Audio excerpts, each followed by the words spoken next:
Okay, we pick up with the plague, part 2. We left off in the middle of page 66. At the end of that segment, we pick up where we left off. While our townspeople were trying to come to terms with their sudden isolation, the plague was posting sentries at the gates and turning away ships bound for Iran.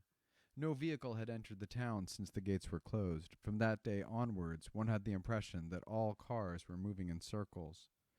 The harbor, too, presented a strange appearance to those who looked down on it from the top of the boulevards. The commercial activity that hitherto had made it one of the chief ports on the coast had ceased abruptly. Only a few ships detained in quarantine were anchored in the bay. But the gaunt, idle cranes on the wharves, tip carts lying on their sides, neglected heaps of sacks and barrels, all testified that commerce, too, had died of plague. In spite of such unusual sights, our townsfolk apparently found it hard to grasp what was happening to them. There were feelings all could share, such as fear and separation, but personal interests, too, continued to occupy the foreground of their thoughts. Nobody as yet had really acknowledged to himself what the disease connoted. Most people were chiefly aware what ruffled the normal tenor of their lives or affected their interests. They were worried and irritated, but these are not feelings with which to confront plague. Their first reaction, for instance, was to abuse the authorities. The prefect's riposte to criticisms echoed by the press. Could not the regulations be modified and made less stringent? Was something unexpected. Hitherto neither the newspapers nor the Ransdorf Information Bureau had been given any official statistics relating to the epidemic. Now the prefect supplied them daily to the Bureau, with the request that they should be broadcast once a week. In this, too, the reaction of the public was slower than might have been expected. Thus the bare statement that 302 deaths had taken place in the third week of plague failed to strike their imagination. For one thing, all the 302 deaths might not have been due to plague. Also, no one in the town had any idea of the average weekly death rate in ordinary times. The population of the town was about 200,000. There was no knowing if the present death rate were really so abnormal. This, in fact, the kind of statistics that nobody ever troubles much about, notwithstanding that its interest is obvious. The public lacked, in short, standards of comparison. It was only as time passed and the steady rise in the death rate could not be ignored that the public opinion became alive to the truth. For in the fifth week there were 321 deaths, and 345 in the sixth. These figures, anyhow, spoke for themselves. Yet they were still not sensational enough to prevent our townsfolk, perturbed though they were, from persisting in the idea that what was happening to them was some sort of accident, disagreeable enough, but certainly of a temporary order. So they went on strolling about the town as usual and sitting at the tables on cafe terraces. Generally speaking, they did not lack courage, bandied more jokes than lamentations, and made a show of accepting cheerfully unpleasantness that obviously could only be passing. In short, they kept up appearances. However, toward the end of the month, about the time of the week of prayer, which will be described later on, there were more serious developments, altering the whole aspect of the town. To begin with, the prefect took measures controlling the traffic and the food supply. Gasoline was rationed and restrictions were placed on the sale of foodstuffs. Reductions were ordered in the use of electricity. Only necessaries were brought by road or air to Iran. Thus the traffic thinned out progressively until hardly any private cars were on the roads. Luxury shops closed overnight, and others began to put up "sold out" notices, while crowds of buyers stood waiting at their doors. Oran assumed a novel appearance. You saw more pedestrians, and in the slack hours numbers of people, reduced to idleness because shops and a good many offices were closed, crowded the streets and cafes. For the present, they were not unemployed, merely on holiday. So it was that on fine days, toward 3 in the afternoon, Oran brought to mind a city where public rejoicings are in progress. Shops are shut, and traffic is stopped to give a merry-making populace the freedom of the streets. Naturally, the picture houses benefited by the situation and made money hand over fist. They had one difficulty, however, to provide a change of program, since the circulation of films in the region had been suspended.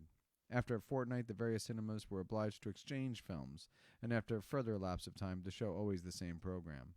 In spite of this, their takings did not fall off. The cafes, thanks to the big stops accumulated in a town where the wine and liquor trade holds pride of place, were equally able to cater for their patrons. And to tell the truth, there was much heavy drinking. One of the cafes had the brilliant idea of putting up a slogan, "The best protection against infection is a good bottle of wine," which confirmed an already prevalent opinion that alcohol is a safeguard against infectious disease. Every night toward 2 a.m., quite a number of drunken men ejected from the cafes staggered down the streets, vociferating optimism. Yet all these changes were, in one sense, so fantastic and had been made so precipitately that it wasn't easy to regard them as likely to have any permanence, with the result that we went on focusing our attention on our personal feelings. When leaving the hospital 2 days after the gates were closed, Dr. Rieu met Cottard in the street.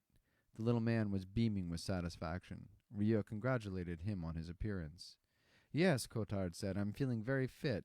Never was fitter in my life. But tell me, doctor, this blasted plague, what about it? Getting to look mighty serious, isn't it?"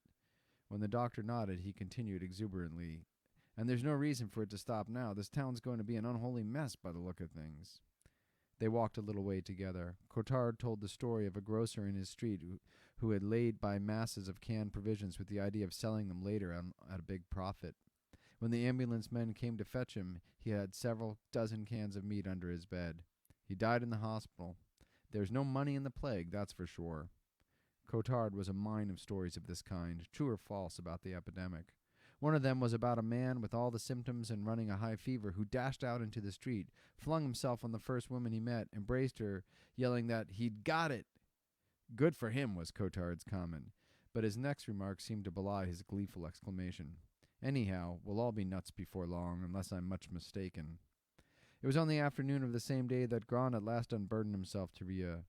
Noticing Madame Rieu's photograph on the desk, he looked at the doctor inquiringly. Rieu told him that his wife was under treatment in a sanatorium some distance from the town. "In one way," Grand said, "that's lucky." The doctor agreed that it was lucky in a sense, but he added the great thing was that his wife should recover. "Yes," Grand said, I understand." Then for the first time since Rieu had made his acquaintance, he had become quite voluble. Though he still had trouble over his words, he succeeded nearly in always finding them. Indeed, it was as if for years he'd been thinking over what he now said. When in his teens, he had married a very young girl, one of a poor family living nearby. It was, in fact, in order to marry that he'd abandoned his studies and taken up his present job. Neither he nor Jean ever stirred from their part of the town. In his courting days, he used to go and see her at her home, and the family were inclined to make fun of her bashful, silent admirer. Her father was a railroad man. When off duty, he spent most of the time seated in a corner beside the window, gazing meditatively at the passers-by. His enormous hands splayed out on his thighs. His wife was always busy with domestic duties in which Jean gave her a hand. Jean was so tiny that it always made Grand nervous to see her crossing a street.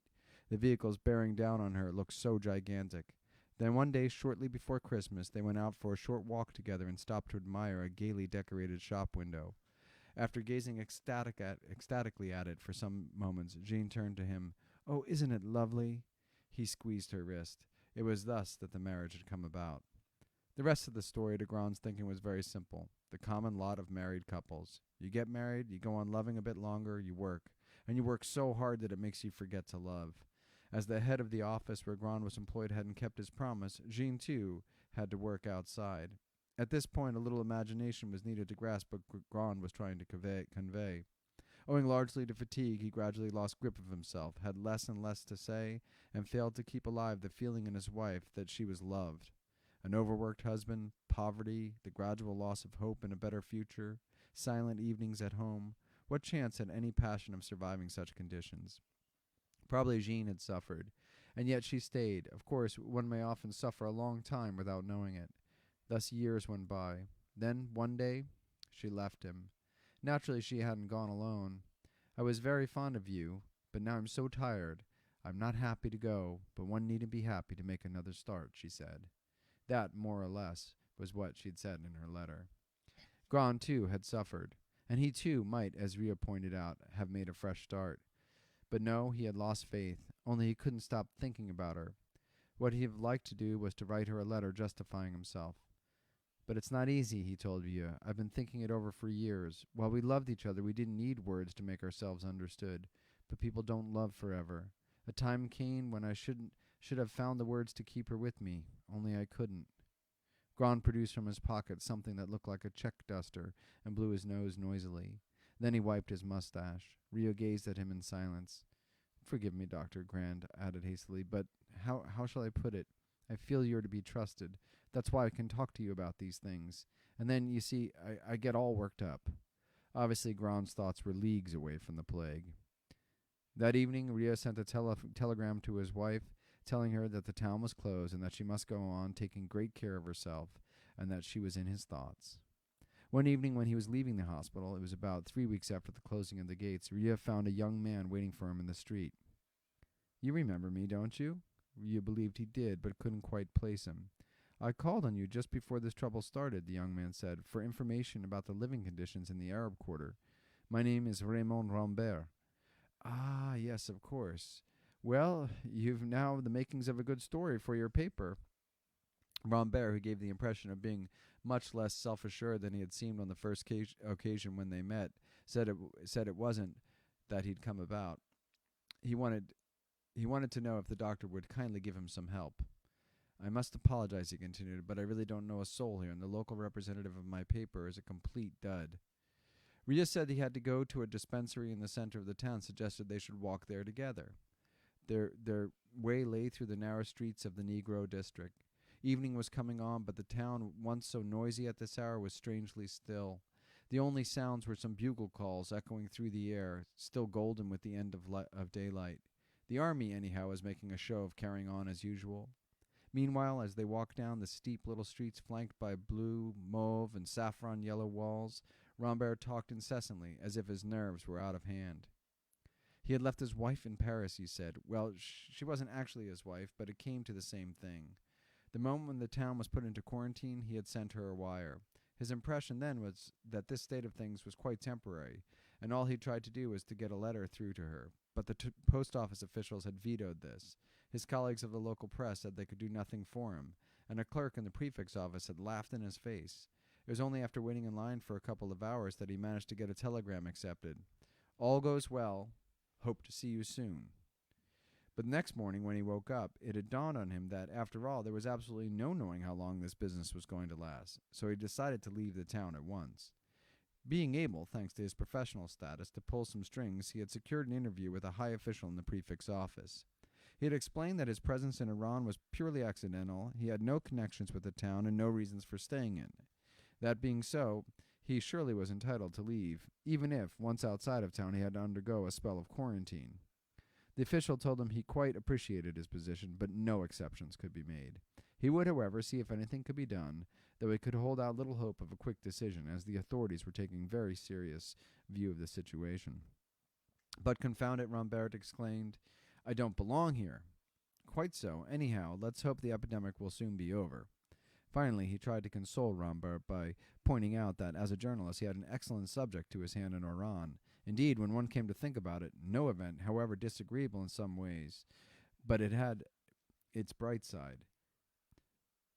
Whereat Rambert had shrugged his shoulders petulantly and walked out. They had come to the center of the town. "It's so damn silly, Doctor, isn't it? The truth is, I wasn't brought into the world to write newspaper articles, but it's quite likely I was brought in the world to live with a woman. That's reasonable enough, isn't it?" Rio replied cautiously that there might be something in what he said. The central boulevards were not so crowded as usual. The few people about were hurrying to distant homes. Not a smile was to be seen on any face. Rio guessed that this was the result of the latest Ransdorf announcement. After 24 hours, our townspeople would begin to hope again, but on the days when they were announced, the statistics were too fresh in everybody's memory.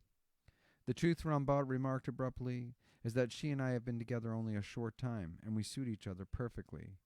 When Rio said nothing, he continued, "I can see I'm boring you. Sorry, all I wanted to know was whether you couldn't possibly give me a certificate stating that I haven't got this damned disease. It might make things easier, I think." Rio nodded. A small boy had just run against his legs and fallen. He set him on his feet again. Walking on, they came to the Place d'Armes. Gray with dust, the palms and fig trees drooped despondently around the statue of the Republic, which too was coated with grime and dust. They stopped beside the statue. Rio stamped his feet on the flagstones to shake off the coat of white dust that had gathered on them. His hat pushed slightly back, his shirt collar gaping under a loosely knotted tie, his cheeks ill-shaven, the journalist had the sulky, stubborn look of a young man who feels himself deeply injured. Please don't doubt I understand you, Ria said, but you must see that your argument doesn't hold water. I can't give you that certificate because I don't know whether you have the disease or not. And even if I did, how could I certify that between the moment of leaving my consulting room and your arrival at the prefect's office you wouldn't have been infected? Even if I did, and even if you did, even if I gave you the certificate, it wouldn't help. Why not? Because there are thousands of people placed as you are in this town, and there can't be any question of allowing them to leave it. Even supposing they haven't got plague, that's not a sufficient reason. Oh, I know it's an absurd situation, but we're all involved in it, and we've got to accept it as it is. But I don't belong here. Unfortunately, from now on, you'll belong here like everybody else. Rambert raised his voice a little. But damn it, doctor, can't you see that it's a matter of common human feeling? Or don't you realize that this sort of separation means to people who are fond of each other? Rio was silent for a moment. Then said he understood it perfectly. He wished nothing better than that Rambert should be allowed to return to his wife, and that all who loved one another and were parted should come together again. Only the law was the law. Plague had broken out, and he could only do what had to be done. No, Rambert said bitterly, you can't understand. You're using the language of reason, not of the heart. You live in a world of abstractions. The doctor glanced up at the statue of the Republic, then said he did not know if he was using the language of reason, but he knew he was using the language of the facts as everybody could see them, which wasn't necessarily the same thing. The journalist tugged at his tie to straighten it. So, I take it I can count on help from you. Very good. But, his tone was challenging. Leave this town. I shall. I can't count on help from you. Excuse me, folks. The doctor repeated that he quite understood, but all that was none of his business. Excuse me, but it is your business. Rambert raised his voice again. I approached you because I've been told you played a large part in drawing up the orders that had been issued. So I thought that in one case, anyhow, you could unmake what you'd helped to make. But you don't care. You never gave a thought to anybody. You didn't take the case of people who are separated into account. Ria admitted that this was true up to a point. He preferred not to take such cases into account. Ah, I see now, Rambert exclaimed. You'll soon be talking about the interest of the general public.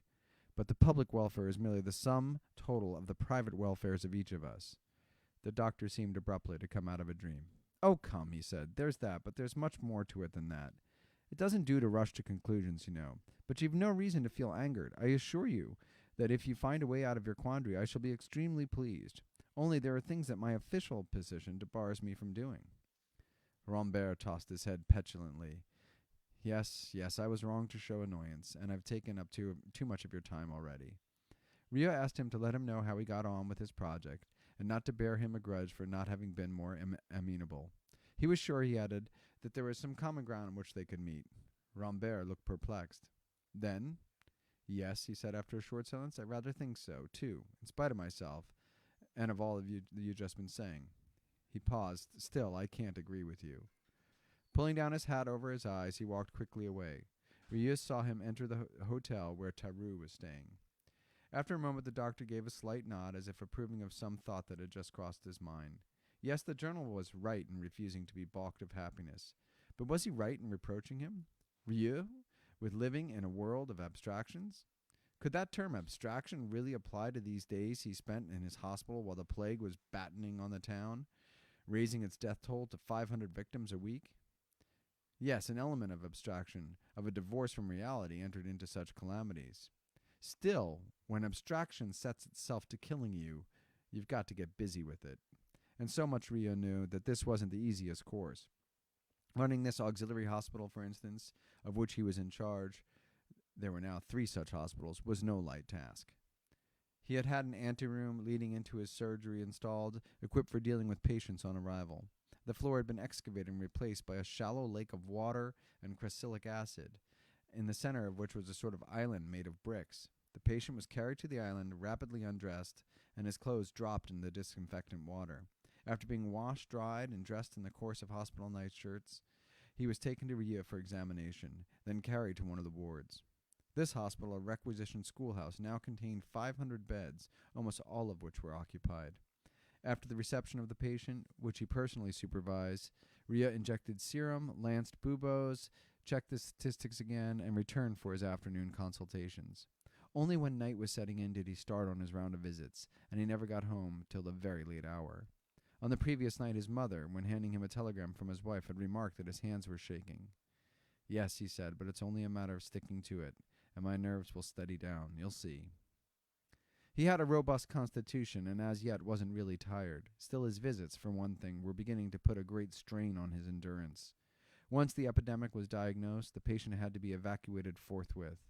Then indeed began abstraction and a tussle with the family, who knew they would not see the sick man again until he was dead or cured. "Have some pity, doctor." It was Madame Owre, mother of chambermaid at Theroux's hotel, who made the appeal. An unnecessary appeal. Of course he had pity. But what purpose could it serve? He had to telephone, and soon the ambulance could be heard clanging down the street. At first the neighbors used to open windows and watch. Later they promptly shut them. Then came a second phase of conflict, tears and pleadings, abstraction in a word. In those fever-hot, nerve-ridden sick rooms, crazy scenes took place. But the issue was always the same. The patient was removed, then Rieux, too, could leave. In the early days, he had merely telephoned, then rushed off to see other patients without waiting for the ambulance. But no sooner was he gone than the family locked and barred their doors, preferring contact with the plague to parting, whose issue they now knew only too well. There followed objurgations, screams, batterings on the door, action by the police, and later armed force. The patient was taken by storm. Thus, during the first few weeks, Rieux was compelled to stay with the patient till the ambulance came. Later, when each doctor was accompanied by a volunteer police officer, Rieux could hurry away to the next patient. But to begin with, every evening was like that evening when he was called in for Madame Lauret's daughter. He was shown into a small apartment decorated with fans and artificial flowers. The mother greeted him with a faltering smile. "Oh, I do hope it's not the fever everyone's talking about." Lifting the coverlet and chemise, he gazed in silence at the red blotches on the girl's thighs and stomach, the swollen ganglia. After one glance, the mother broke into shrill, uncontrollable cries of grief. And every evening mothers wailed thus with the distraught abstraction, as their eyes fell on those fatal stigmata on limbs and bellies. Every evening's hands gripped Rieux's arms, and there was a rush of useless words, promises, and tears. Every evening the nearest tocsin of the ambulance provided scenes as vain as every form of grief. Rieux had nothing to look forward to but a long sequence of such scenes, renewed again and again. Yes, plague, like abstraction, was monotonous. Perhaps only one factor changed, and that was Rieux himself. Standing at the foot of the statue of the Republic that evening, he felt it. All he was conscious of was a bleak indifference steadily gaining on him as he gazed at the door of the hotel Rambert had just entered. After these wearing weeks, after all those nightfalls when the townsfolk poured into the streets to roam them aimlessly, Rieux had learned that he had no longer to steel himself against pity. One grows out of pity when it's useless. And in this feeling that his heart had slowly closed in on itself, the doctor found a solace, his only solace, for the almost unendurable burden of his days. This, he knew, would make his task easier, and therefore he was glad of it. When he came home at 2 a.m. and his mother was shocked at the blank look he gave her, she was deploring precisely the sole alleviation Rieux could then experience. To fight abstraction, you must have something of it in your own makeup. But how could Rambert be expected to grasp that? Abstraction for him was all that stood in the way of his happiness. Indeed, Rieux had to admit the journalist was right in one sense, but he knew too that abstraction sometimes proves itself stronger than happiness, and then, if only then, it has to be taken into account. And this is what was going to happen to Rambert, as the doctor was to learn much later, when Rambert told him more about himself. Thus he was enabled to follow, on a different plane, the dreary struggle in progress between each man's happiness and the abstractions of the plague, which constituted the whole life of our town over a long period of time.